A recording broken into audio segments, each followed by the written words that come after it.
Hello, everyone. Welcome back to our Healthy Fast program. I'm with Denise today, our certified nutritionist to the zillions. Hello, everybody. It's wonderful to be here with you today. I've got a couple new recipes to help you get over the hump of Lent. All right. The sophomore slump, maybe something like this, right? Is anybody out there feeling that like they're losing motivation? Perhaps not. Maybe you're just getting started, my friends. But Denise is going to talk to us about a few recipes. I will be posting them on Patreon. Look for that file, the PDF file of the two new recipes of a delicious tahini sauce and of a chocolate cake, I believe, right? Denise, Yeah.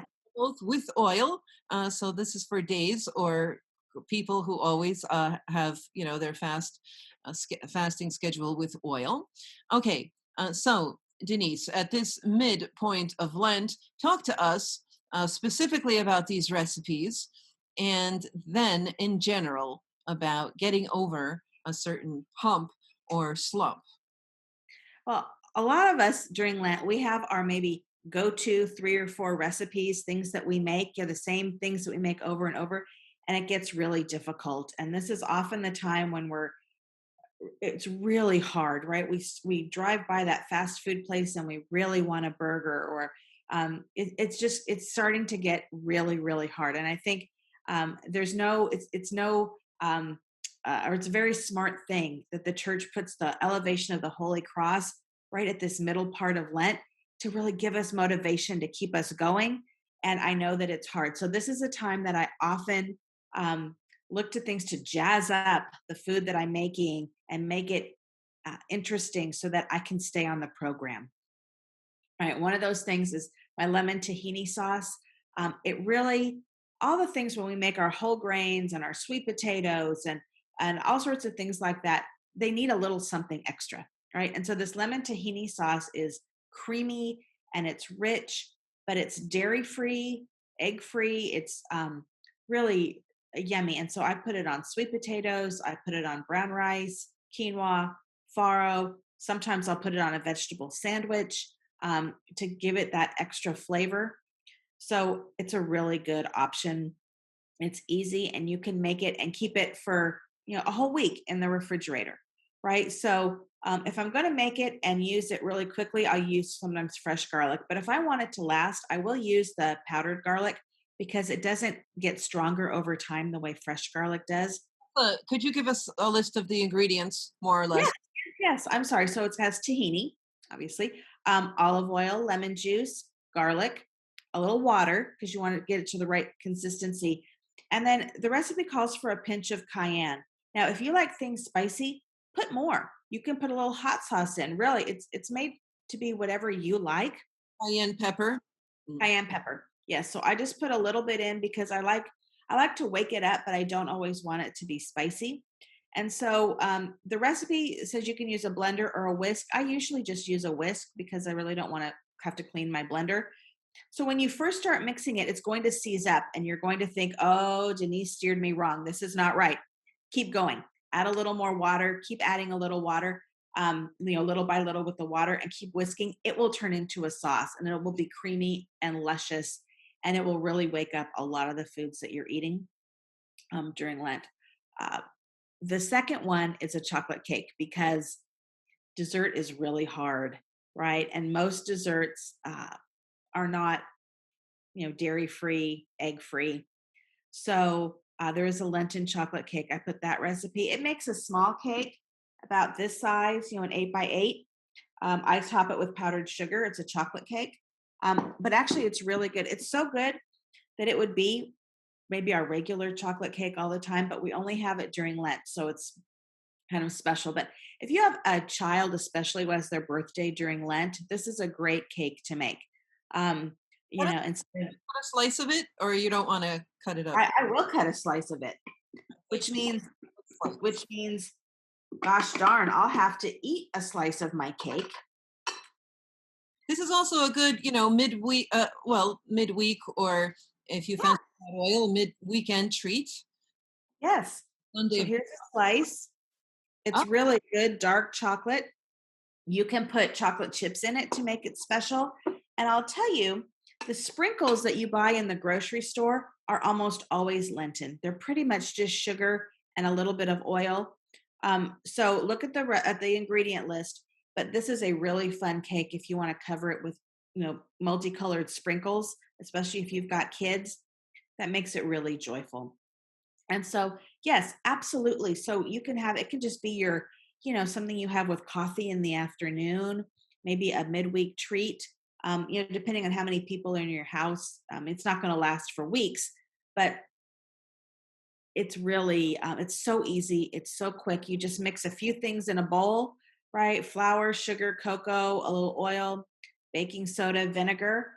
Like the baking soda and vinegar give it the lift because there's no eggs. The oil keeps it moist and pop it in the oven. Half hour later, you've got a lovely cake. You can double the recipe and make it in a 9 by 13 if you want a bigger cake.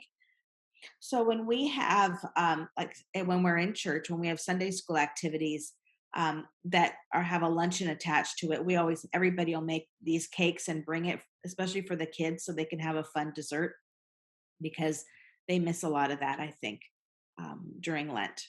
Right, right.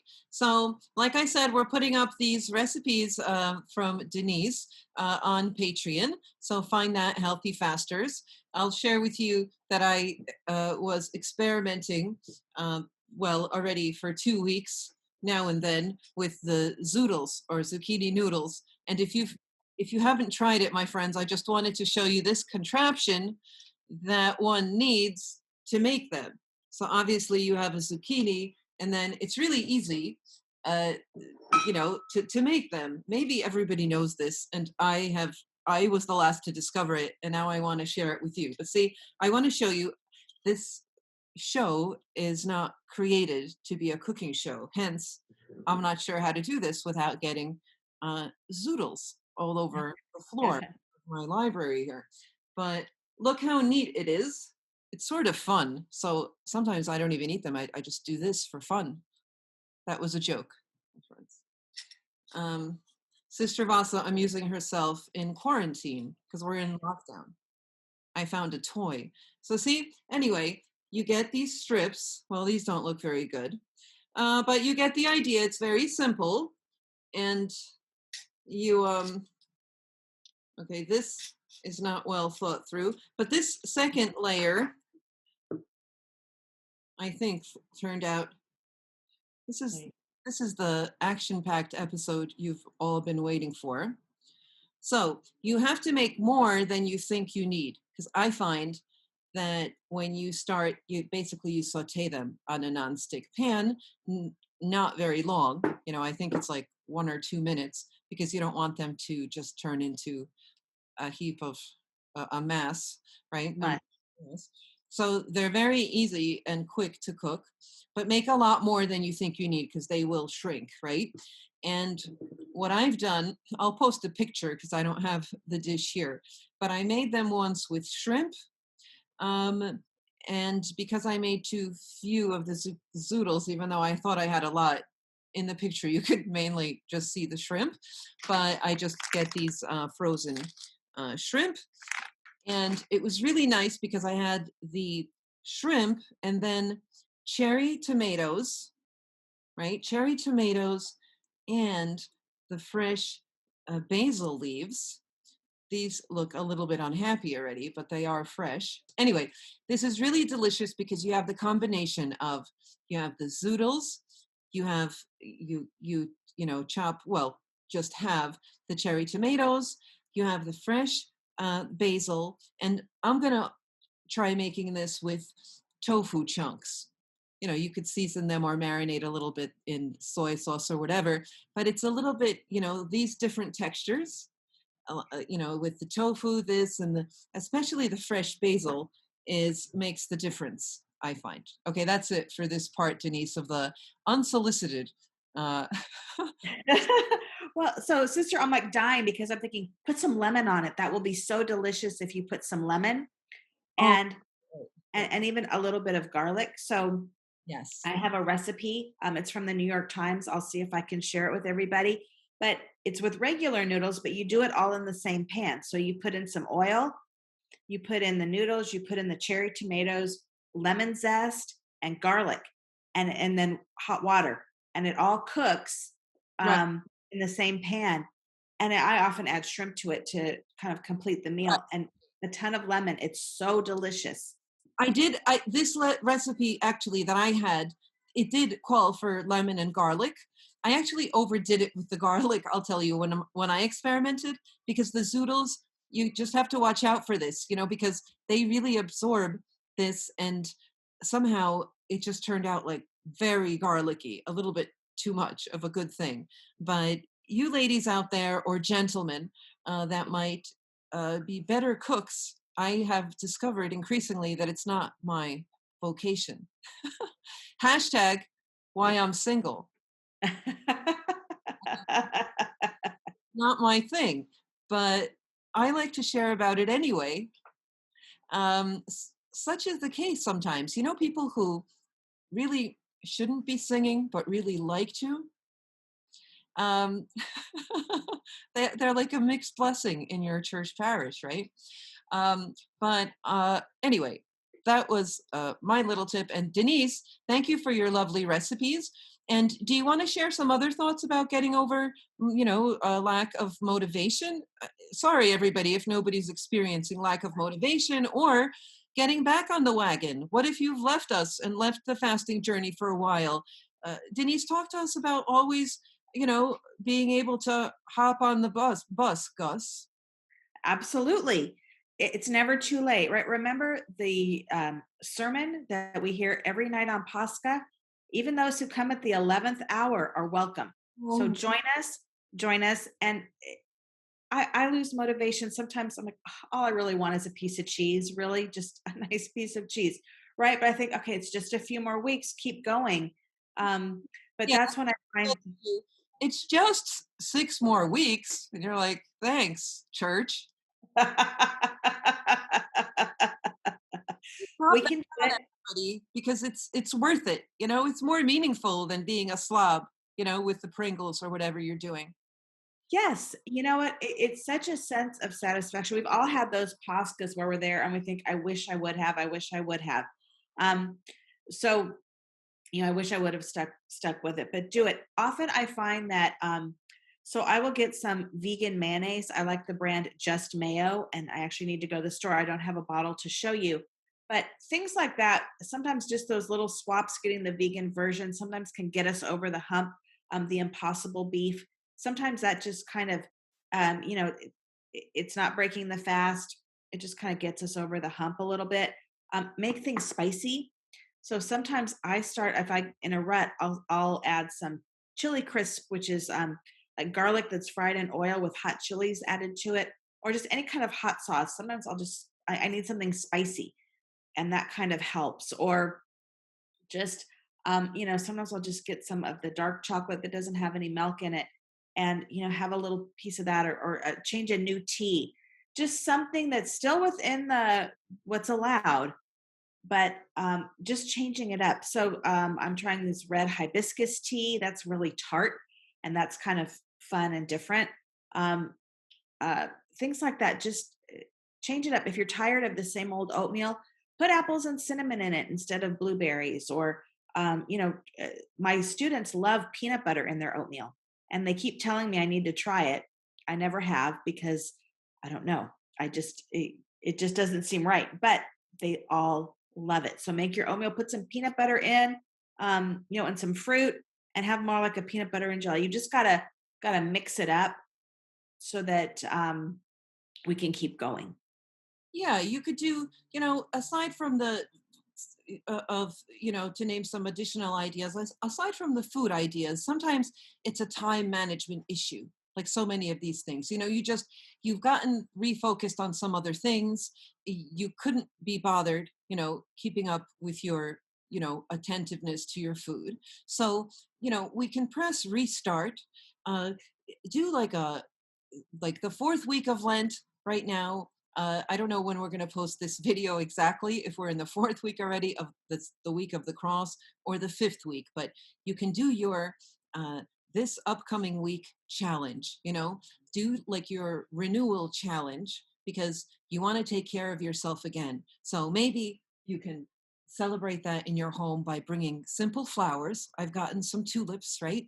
Um, and you want to sit down, review what is your food schedule going to be, right?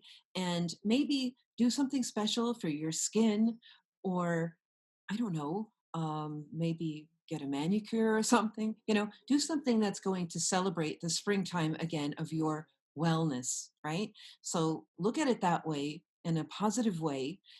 Your spiritual and physical health is what you want to get restarted now, of taking care of yourself, or just take a nice bath, uh, light a scented candle, maybe.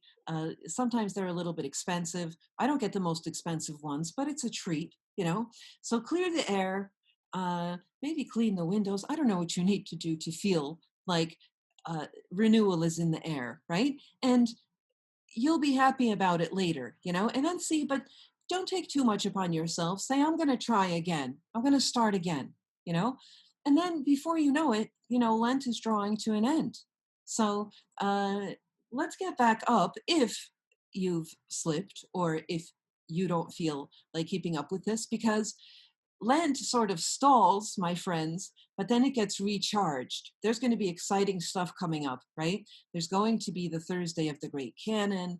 Then it's going to be the Akathist, beautiful Akathist Saturday of the praises sung to the Mother of God. And then who doesn't love Mary of Egypt? There's going to be Sunday of Mary of Egypt. And then that's really the final week of the 40 days, the sixth week of Lent, where nothing that special happens. Anyway, the fact is that then it's Palm Sunday and Lazarus Saturday are already upon us. Okay. And then we don't even have to be thinking about ourselves anymore at all, because the focus shifts to our Lord Jesus Christ and his journey, his final steps before his passion. So it's all about him then. But now we're still focusing on our whole repentance journey, on our, refocusing on the virtues, turning away from the vices, all of that. We want to go to confession, right? We want to get that off our shoulders. But then it's going to be all about him. It's the bridegroom that we are accompanying on his journey, okay? And we don't want to miss out on that. That's it. Denise, thank you so much for your wonderful recipes and for baking that cake for all of us that we have enjoyed virtually. Everybody, a happy continuation. Denise, share some final words with us. I hope they're not fine. No, I don't mean your final word. Any last words before? Let them eat cake. Yes, goodbye, everybody. I'll see you next time. Try to keep it interesting. Try to stick with us. We're only a few more weeks. Go to some of the church services if you can, or stream them. Sometimes that really helps maintain our motivation. And maybe you go find that Easter dress or something new to wear, or something that just moves you forward. I know that doesn't seem maybe super religious, but we're just human, and so we need something to help keep us moving forward. The Easter So stick dress, with us. I love that idea. I love that. And when we were teenagers, I remember this, and as a child, my mother would make a big deal of that, of she would take us to the mall, or when we were really small, actually, she would always have dresses for we were three sisters, matching dresses made for Easter that some lady at the parish would sew for us. But yeah, everybody, let's plan what we're going to wear on Pascha night, right? Look forward to that. And you want to be able to fit in it. Well, yeah, my sweet father-in-law, Steve Canellos, he passed a year ago, and he's just such a wonderful man. And I know around this time he would always slip me a little, my other sister-in-law, a little money to go get something for us to wear for Easter, because he knew that was important. And it was just one of my favorite memories of him. He was such a wonderful man. But it does help keep us on track. Thanks for that. That's a wonderful idea. Okay, everybody, thanks for tuning in. Do share with others our Healthy Fast program in case somebody else might want to join us before Lent ends. It's never too late before it's over. It is too late on Pascha night, until next year. Okay, everybody, bye. Bye. Thank you for putting up with our craziness.